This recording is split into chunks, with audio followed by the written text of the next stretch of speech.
When I was in middle school and high school, I was into theater and wanted to be an actress, but I did really love the biology classes that I took while I was there. My path to an education in STEM has been very non-traditional.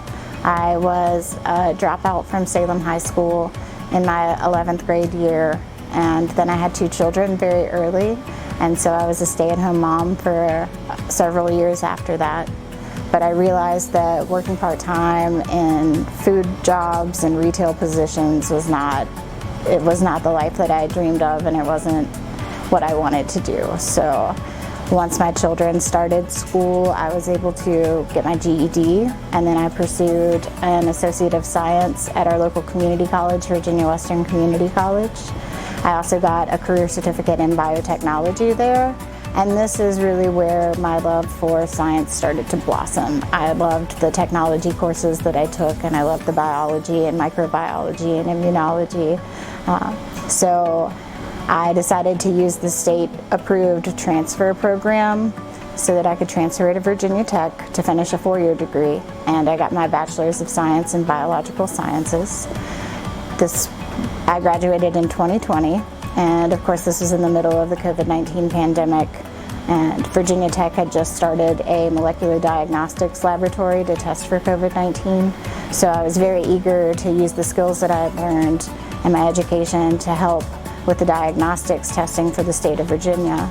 And I did this for a year before I met Dr. Jamie Smith, who I am now studying under. He's doing research in our Biosafety Level 3 facility, studying the SARS-CoV-2 virus, as well as in BSL-2 we're studying adenovirus. And both of these are respiratory viruses that can infect the heart and cause sudden cardiac death.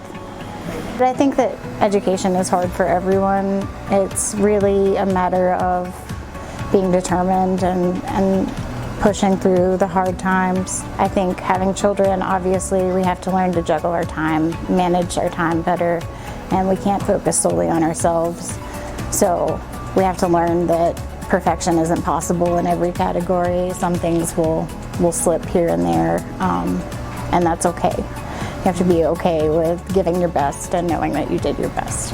Support for the American Heart Association not only funds research like mine that can help develop new therapeutics for cardiovascular diseases, but also funds initiatives like STEM Goes Red to help encourage young girls to pursue careers in STEM.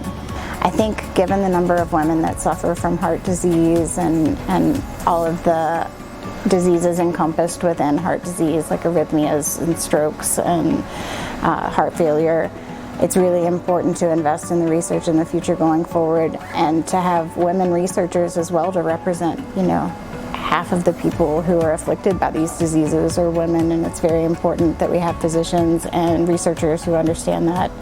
I think that just in my time studying in STEM fields, we're starting to see a shift towards more women in STEM, and I think that it's starting to be more equal and that there's more opportunity there than there used to be.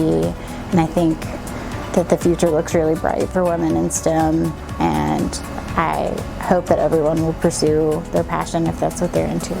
I think that we see an unequal representation of men and women in the sciences in particular, and even though a lot of women will go to college and study STEM, only roughly 3% of them will wind up in STEM fields 5 or 10 years down the line. So I think it's very important to encourage and incite them to pursue these paths and to follow their interests and their passions in STEM.